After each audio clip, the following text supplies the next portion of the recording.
प्यारे बच्चों, मैं हूं Diwakar sir, biology mentor from school of biology. हमने बायोलॉजिकल क्लासिफिकेशन लास्ट लेक्चर में स्टार्ट किया था, उसका इंट्रोडक्टरी पार्ट। और उसमें हमने देखा था कि प्रेजेंटली हम 5 किंगडम क्लासिफिकेशन को फॉलो कर रहे हैं। और 5 किंगडम क्लासिफिकेशन में जो पहला किंगडम है वो किंगडम मोनेरा है। तो किंगडम मोनेरा के बारे में जितनी बातें एनसीईआरटी में लिखी हुई है उसे हमें एक्सप्लेन करना है। तो देर ना करते हुए सीधे चलते हैं किंगडम मोनेरा पर। तो देखिए आपके सामने किंगडम मोनेरा आ गया। बेटा, किंगडम मोनेरा में किस तरह के ऑर्गेनिजम्स आते हैं? किंगडम मोनेरा में वो ऑर्गेनिज्म आता है जो यूनिसेलुलर हो और उसमें प्रोकैरियोटिक सेल ऑर्गेनाइजेशन। अब किंगडम मोनेरा का जो सोल मेंबर होता है, सोल मेंबर का मतलब होता है एक्सक्लूसिव मेंबर। किंगडम मोनेरा में बैक्टीरिया के अलावा कुछ भी नहीं आता। किंगडम मोनेरा का एक्सक्लूसिव मेंबर, सोल मेंबर क्या है? किंगडम मोनेरा का बैक्टीरिया है। फिर एक ये most abundant micro organism. Micro organism उनको कहते हैं यूजुअली जिसको हम नेकेड आई से नहीं देख सकते, जिसका डायमीटर काफी कम होता है। तो इस तरह के ऑर्गेनिजम्स जितने भी हैं, वायरस आता है, वायरॉइड है, या फिर बैक्टीरिया है, कुछ फंजाई भी माइक्रो ऑर्गेनिज्म के कैटेगरी में आते हैं। उनमें सबसे एबंडेंट माइक्रो ऑर्गेनिज्म कौन होता है? बैक्टीरिया।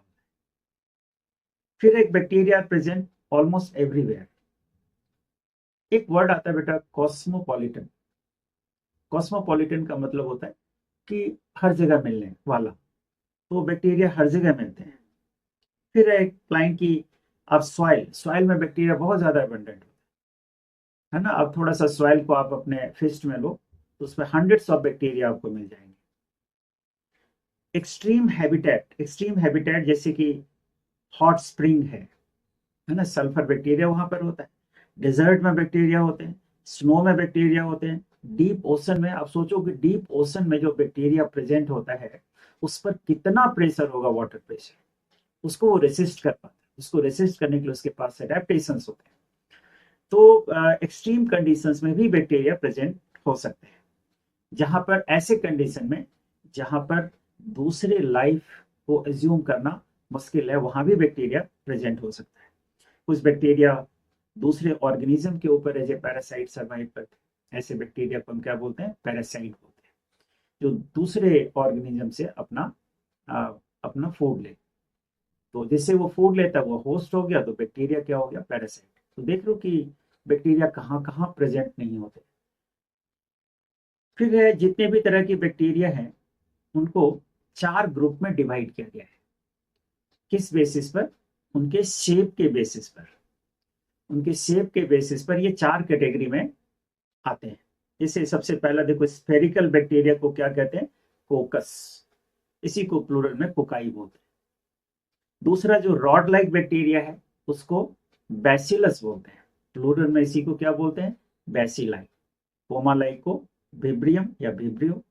और स्पाइरिलम, स्पाइरल बैक्टीरिया को, है ना, ये देखो स्पाइरल, स्पाइरल बैक्टीरिया है तो इसको क्या बोलते हैं? स्पाइरिलम। तो ये याद रखना है कि मैचिंग वगैरह में इस तरह के क्वेश्चन आते हैं कि आपको एक तरफ उसका शेप दिया होगा और दूसरी तरफ मैच करने को कहा जाएगा कि कोमा लाइक बैक्टीरिया को क्या कहते हैं, रॉड लाइक बैक्टीरिया को क्या कहते हैं। तो इस तरह से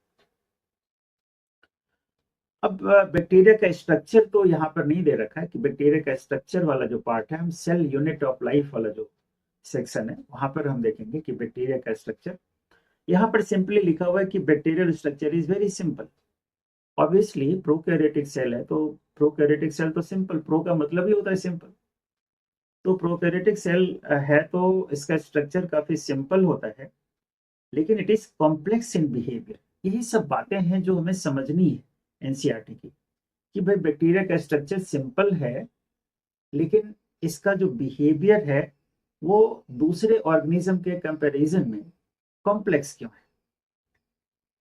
तो बैक्टीरिया का जो बिहेवियर कॉम्प्लेक्स होता है इसको हम इस सेंस में कहते हैं कि इसकी जो metabolic diversity, and metabolic diversity actually feeding habit को लेकर के, इसका जो फीडिंग हैबिट है बहुत ही कॉम्प्लेक्स है, मतलब डाइवर्सिटी है।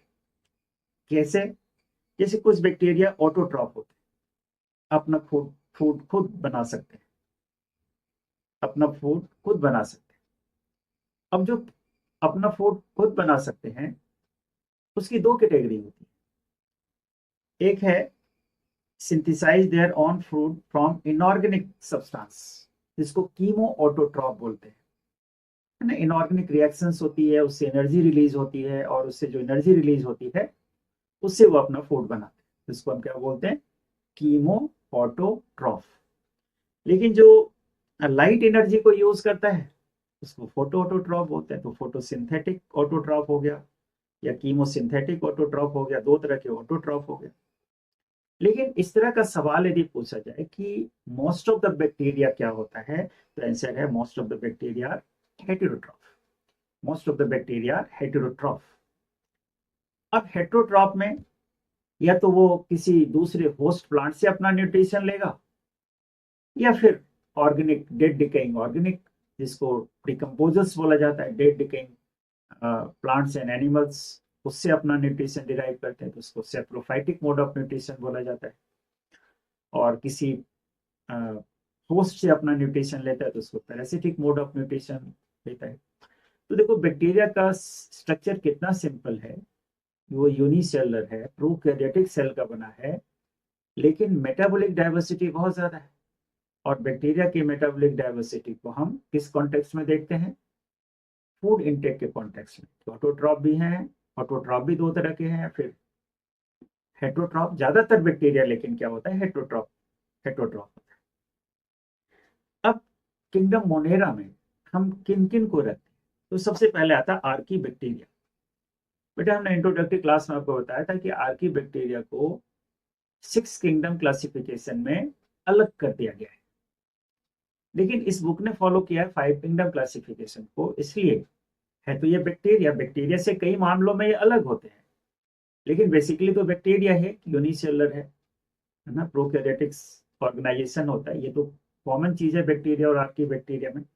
आर्की का मतलब होता है एंशियंट, जितने भी ऑर्गेनिजम्स हैं उनमें सबसे एंशियंट होता है, दैट्स आर्की बैक्टीरिया। तो आर्की बैक्टीरिया को 5 किंगडम क्लासिफिकेशन में किंगडम मोनेरा में ही रखा गया है, 6 किंगडम क्लासिफिकेशन में इसको अलग कर दिया गया है। अब आर्की बैक्टीरिया के बारे में देखो क्या क्या बात है कि ये स्फेरिकल होते हैं, स्पेशल है because they live in some of the most harsh habitat. जैसे देखो हार्श हैबिटेट के इन्होंने एग्जाम्पल दे रखे हैं।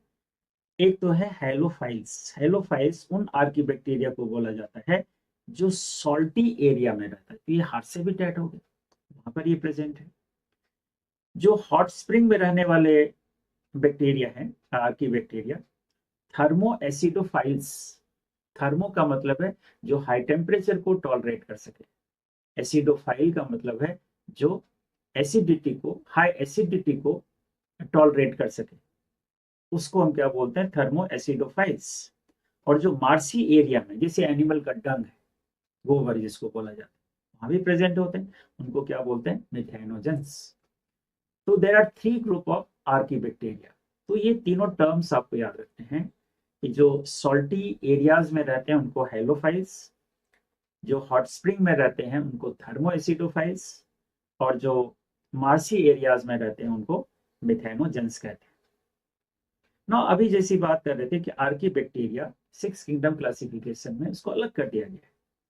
ये अलग होते हैं, तो अलग होते हैं कई सेंस में। दो मेन सेंस इसको यदि कंसीडर किया जाए तो सबसे इंपॉर्टेंट है कि archaebacteria is different from bacteria with regard to its cell wall.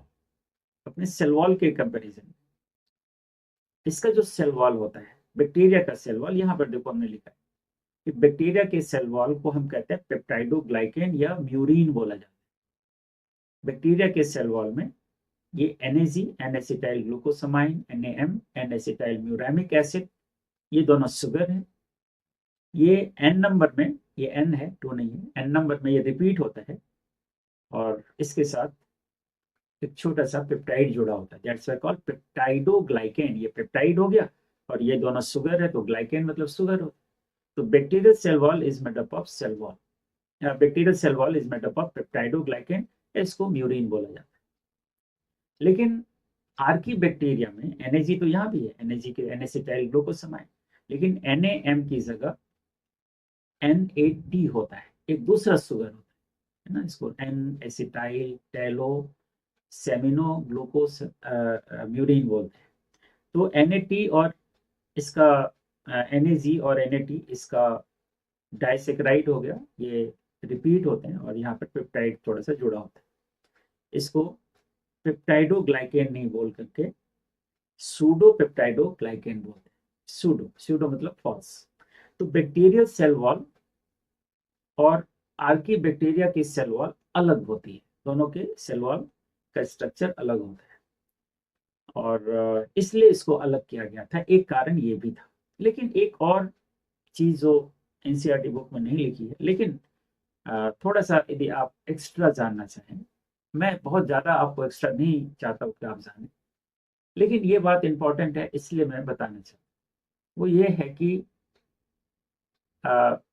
Cell membrane, कोई भी सेल है तो सेल मेम्ब्रेन तो होगा ना, इसके सेल मेम्ब्रेन का स्ट्रक्चर भी बैक्टीरिया के सेल मेम्ब्रेन से थोड़ा अलग होता है। किस सेंस में? खास करके जो सेल मेम्ब्रेन में लिपिड होता है वो अलग होता है। बैक्टीरिया की सेल वॉल में जो लिपिड होता है ना बेटा, वहां पर एथर बॉन्ड होता है, एथर सॉरी एस्टर बॉन्ड होता है, वहां पर एस्टर बॉन्ड होता है। और बैक्टीरिया के सेल वॉल में, बैक्टीरिया के प्लाज्मा सॉरी आर्की बैक्टीरिया के प्लाज्मा मेम्ब्रेन में जो लिपिड्स होते हैं, वहां पर जो बॉन्ड होता है वो एथर बॉन्ड होता है। अब मैं ये दो बॉन्ड नहीं बताऊंगा क्योंकि फिर वो लेंदी हो जाएगा लेक्चर। ये आप केमिस्ट्री में पढ़ने वाले सारे बच्चों को पता है कि एस्टर बॉन्ड एथर बॉन्ड में क्या अंतर है। एथर बॉन्ड और एस्टर बॉन्ड में जो बेसिक डिफरेंस लाता है वो डिफरेंस ये लाता है कि एस्टर बॉन्ड जो होते हैं ना, it is subjected to hydrolysis, वो हाइड्रोलाइज हो सकता है। और ये स्ट्रॉन्ग बॉन्ड होता है, ये हाइड्रोलाइज नहीं होता। यहाँ पर एक ऑक्सीजन दो कार्बन एल्काइल ग्रुप से जुड़े होते हैं, तो ये इसको ज्यादा स्पेशल बना देता है। तो दो सेंस में हम इसको देख सकते हैं कि क्यों ये अपने हार्स इतने हार्श हैबिटेट में कैसे रह सकते हैं, because of its cell wall and because of its plasma membrane. एक और बात है कि नॉर्मल जो लिपिड होता है ना बैक्टीरिया के सेल वॉल में, बैक्टीरिया के सेल मेम्ब्रेन में, वो स्ट्रेट होता है। यहाँ पर ब्रांच चेन लिपिड होता है। ब्रांच चेन लिपिड होने के कारण वो आपस में एक दूसरे से जुड़े होते हैं और अनफेवरेबल कंडीशन को वो टॉलरेट कर सकते हैं। तो ये दो सेंस में कुछ बातें हमने आपको यहाँ पर एक्स्ट्रा बता दी। मिथेनोजेंस के बारे में एक ये पहले सवाल आ भी रखा है कि मिथेनोजेंस कहाँ कहाँ होते हैं। मिथेनोजेंस एक तो हमने देख लिया कि मिथेनोजेंस मार्सी एरिया में होता है, लेकिन ये gut of ruminant mammals, ruminant animal, ruminant mammal होता है एक्चुअली, जैसे गाय भैंस वगैरह हो गया, इसको रूमिनेंट बोलते हैं। इसको देसी लैंग्वेज में बोलते जुगाली करने वाले, जो इसके सामने रखो खाना तो पहले जल्दी जल्दी खा लेते हैं, स्टमक में लेके जाते हैं और फिर स्टमक से वापस माउथ में ला करके उसको फिर से च्यूइंग करते हैं। ऐसे एनिमल को रूमिनेंट कहते हैं। उनका जो स्टमक होता है थोड़ा अलग होता है, तो उसके स्टमक में भी उसका जो रूमिनेंट का स्टमक है उसमें भी ये मिथेनोजेंस होते हैं। क्यों होते हैं? उसका कारण ये है कि जो रूमिनेंट है ना, उनका मेजर फूड सेलुलोज है और ये जो मिथेनोजेंस है ना, वो सेलुलोज के डाइजेशन में हेल्प करते हैं। लेकिन एक बात और जो उसको स्पेशल बना देता है वो ये कि इसकी एक्टिविटी से, ये एनारोबिक बैक्टीरिया होता है और ये एनारोबिक एक्टिविटी करता जब है तो उसमें कुछ गैस बनता है। इसमें मेजर गैस जो है वो मीथेन है, जिसको बायोगैस बोला जाता है। बैक्टीरिया की इसी एबिलिटी को बायोगैस प्लांट में यूज किया जाता है कि बैक्टीरियल एक्टिविटी से जो गैस बनेगा वो मेनली तो मीथेन है, कार्बन डाइऑक्साइड है, हाइड्रोजन सल्फाइड है, ये सारी गैसेस। उन गैस को पाइपलाइन के जरिए आप अपनी रसोई में लेके उसमें स्टोव जला सकते हैं, उसमें बल्ब जला सकते हैं, फैन चला सकते हैं। तो बैक्टीरियल एक्टिविटी से बायोगैस का भी प्रोडक्शन होता है। तो दैट्स ऑल अबाउट आर्कीबैक्टीरिया। लेकिन प्रेजेंटली जो हम कहते हैं ना कि मोनेरा ग्रुप का जो सबसे इंपॉर्टेंट है, जिसको हम ट्रू बैक्टीरिया कहते हैं।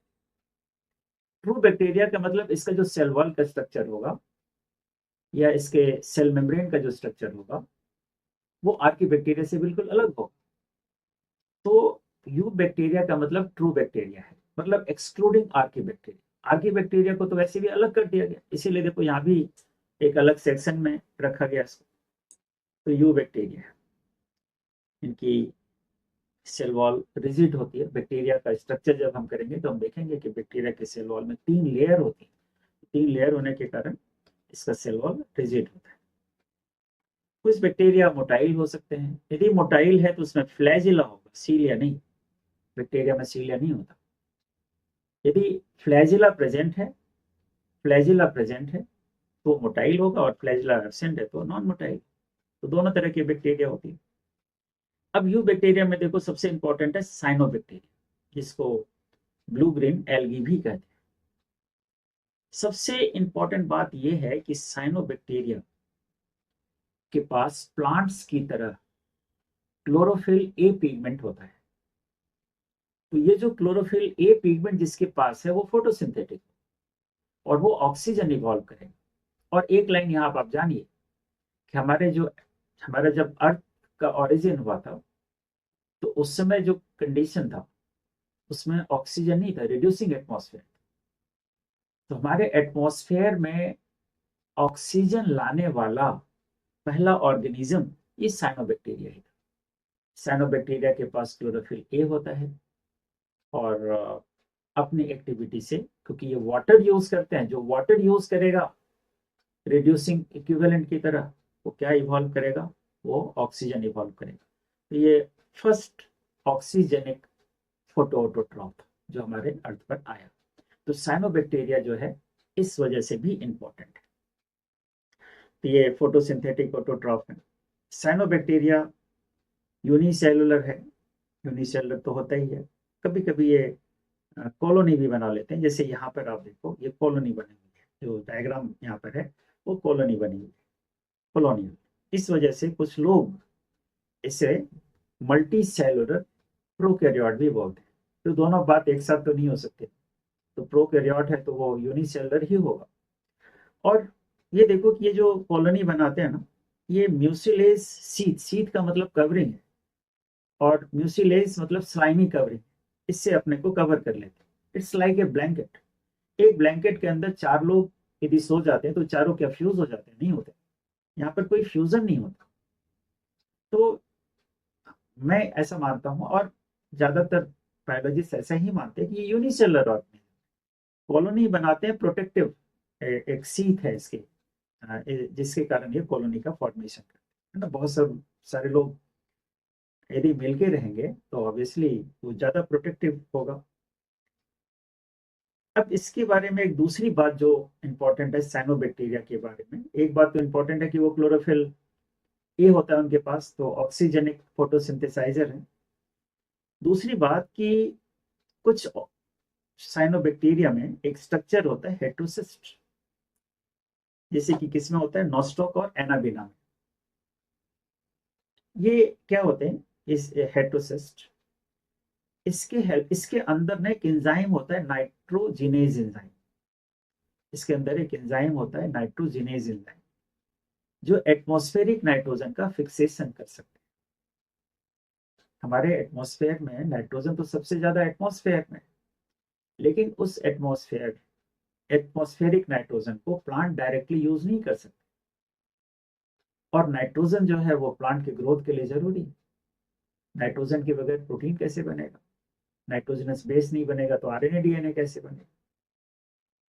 तो उसको एटमॉस्फेरिक नाइट्रोजन को प्लांट फिक्स नहीं कर सकते। क्यों नहीं कर सकते? कि उसके लिए एंजाइम चाहिए, नाइट्रोजिनेज एंजाइम। और नाइट्रोजिनेज एंजाइम सिर्फ प्रोकैरियोट में, और साइनोबैक्टीरिया क्या है, प्रोकैरियोट है। तो इनके पास एक स्पेशल स्ट्रक्चर होता है जिसके अंदर ये एंजाइम है, और इसके हेल्प से वो नाइट्रोजन का फिक्सेशन कर सकते हैं। ठीक है, ये किसमें है? तो एग्जाम्पल याद रखने हैं, नॉस्टॉक एंड एनाबिना में। फिर है कीमोसिंथेटिक ऑटोट्रॉफ। कुछ बैक्टीरिया ये तो हो गया साइनोबैक्टीरिया, तो वही होता है साइनोबैक्टीरिया फोटो ऑटोट्रॉफ होता है। लेकिन कुछ bacteria you bacteria chemosynthetic autotroph होते हैं। कीमोसिंथेटिक ऑटोट्रॉफ का मतलब मैंने कई बार एक्सप्लेन कर दिया कि जो केमिकल रिएक्शन है, जैसे अमोनिया है, अमोनिया को नाइट्रेट में या नाइट्राइट में कन्वर्ट जब किया जाता है तो उस समय एनर्जी रिलीज होती है, and that energy is utilise for ATP generation. ATP generation के लिए वो एनर्जी, ऐसे एनिमल को हम क्या बोलते हैं, ऐसे बैक्टीरिया को हम क्या बोलते हैं, कीमोसिंथेटिक ऑटोट्रॉपिक बैक्टीरिया बोलते हैं। और ये बैक्टीरिया जो है नाइट्रोजन, फास्फोरस और सल्फर ये रिसाइकलिंग में बहुत इंपॉर्टेंट रोल प्ले करते हैं, है ना। ये इस तरह की साइकिल जब हम पढ़ेंगे, वैसे तो अब ये साइकिल अब आपके कोर्स में नहीं रहा, नाइट्रोजन, फास्फोरस, सल्फर, ये तीनों ही साइकिल आपके कोर्स में पहले था, अब नहीं है। तो इनकी रिसाइकलिंग में, है ना, ये बैक्टीरिया बहुत इंपॉर्टेंट रोल प्ले करते हैं।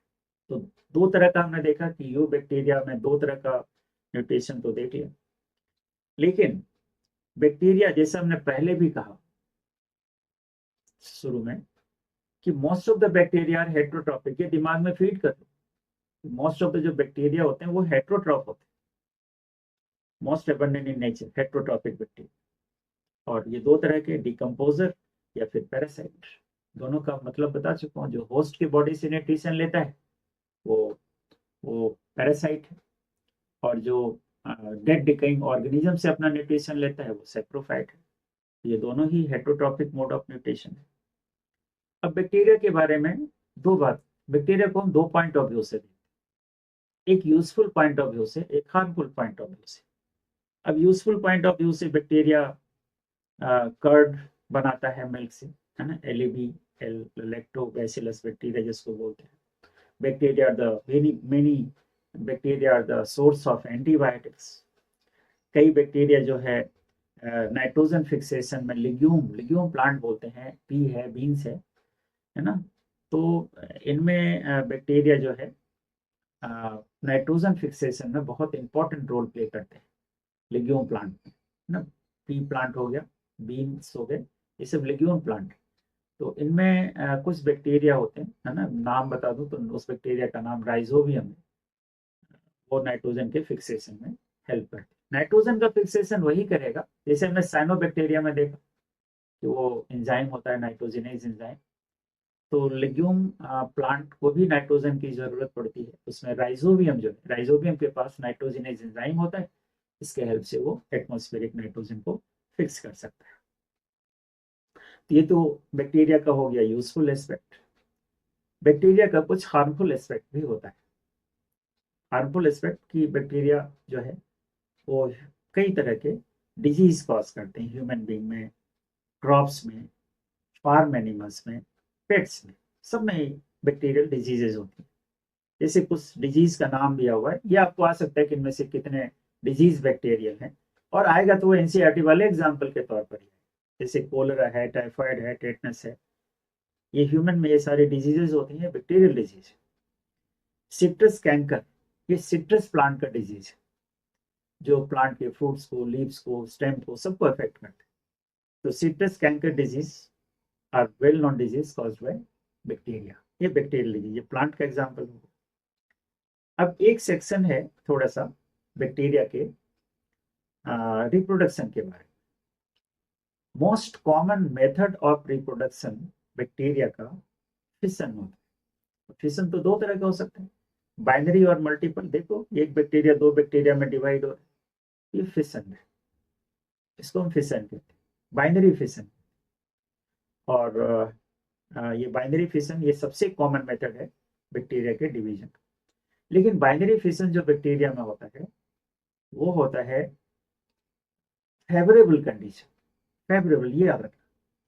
लेकिन जब अनफेवरेबल कंडीशंस आता है बैक्टीरिया में, अनफेवरेबल कंडीशन में, तो बैक्टीरिया अपने को अनफेवरेबल कंडीशन में स्पोर्स में कन्वर्ट कर लेते, स्पोर्स में। तो spore formation takes place in unfavourable condition and binary fission occurs in favorable condition। एक और मेथड दे रखा है इन्होंने रिप्रोडक्शन का, इसको आप पढ़ो। So they also reproduce by a sort of sexual reproduction by adopting a primitive type of DNA transfer from one bacteria to another bacteria. ये जो मेथड है ये एक्चुअली ये जो मेथड है ये एक्चुअली सेक्सुअल रिप्रोडक्शन नहीं है। सेक्सुअल रिप्रोडक्शन में गैमीट का फॉर्मेशन होता है, फिर उससे प्रोडक्शन भी होता है, रिप्रोड्यूस कर रहा है। यहाँ पर ये सारी चीजें नहीं होती, लेकिन इन्होंने एनसीईआरटी में दे रखा है तो हम मान लेते हैं सेक्सुअल रिप्रोडक्शन है। तो कैसे होता है, यहाँ पर देखो जैसे एक बैक्टीरिया ये है, एक बैक्टीरिया ये है। आगे जब हम बैक्टीरिया का स्ट्रक्चर करेंगे सेल यूनिट वाले टॉपिक में, तो वहां पर हम देखेंगे कि बैक्टीरिया के बाहर ना एक पिलाई होता है। इस पिलाई के हेल्प से एक कॉन्जुगेशन ट्यूब बनाते हैं। देख लो, दो बैक्टीरिया के बीच में कॉन्जुगेशन ट्यूब बना हुआ है, और इससे एक बैक्टीरिया का डीएनए दूसरे बैक्टीरिया के डीएनए में ट्रांसफर होता है, और ट्रांसफर करने के बाद ये दोनों फिर क्या होते हैं, अलग हो जाते हैं। It's a type of bacterial conjugation, it's a type of genetic recombination, है ना। इसका डीएनए एक बैक्टीरिया का दूसरे में जाके मिल गया तो एक तरह का जेनेटिक रिकॉम्बिनेशन हो गया। शायद इस वजह से इसको सेक्सुअल रिप्रोडक्शन कहते हो। लेकिन यहाँ पर सेक्सुअल रिप्रोडक्शन की जो क्राइटेरिया होती है, गैमीट बनाने वाली बात, वो यहाँ पर नहीं बनती। तो ये हो गया बैक्टीरिया के बारे में। बैक्टीरिया में हमने आर्की बैक्टीरिया पढ़ा, यू बैक्टीरिया पढ़ा, दोनों में क्या डिफरेंस है ये भी हमने देखा। अब लास्ट जो पार्ट है मोनेरा किंगडम में, माइकोप्लाज्मा। माइकोप्लाज्मा को बेटा पहले क्या बोलते थे, पीपीएलओ बोलते थे, प्लूरो निमोनिया लाइक ऑर्गेनिज्म। ये चाइल्डहुड नेम था, क्योंकि ना ये सबसे पहले आइसोलेट किया गया था कैटल्स के प्लूरल फ्लूइड्स, है ना, उसमें ये प्लूरो निमोनिया कॉज करता है। तो ये इसका चाइल्डहुड नेम है। लेकिन जो साइंटिफिक नेम है इसका, पीपीएलओ का साइंटिफिक नेम क्या है, माइकोप्लाज्मा है। माइको मतलब फंगस से रिलेटेड, मतलब इसका जो स्ट्रक्चर है थोड़ा फंगस से मिलता जुलता है, फंगल फिलामेंट की तरह दिखता है, दैट्स व्हाई माइकोप्लाज्मा। ये फंगस है नहीं, दिखता है उसकी तरह, तो that's why it was called mycoplasma. ये साइंटिफिक नेम है इसका, ठीक है।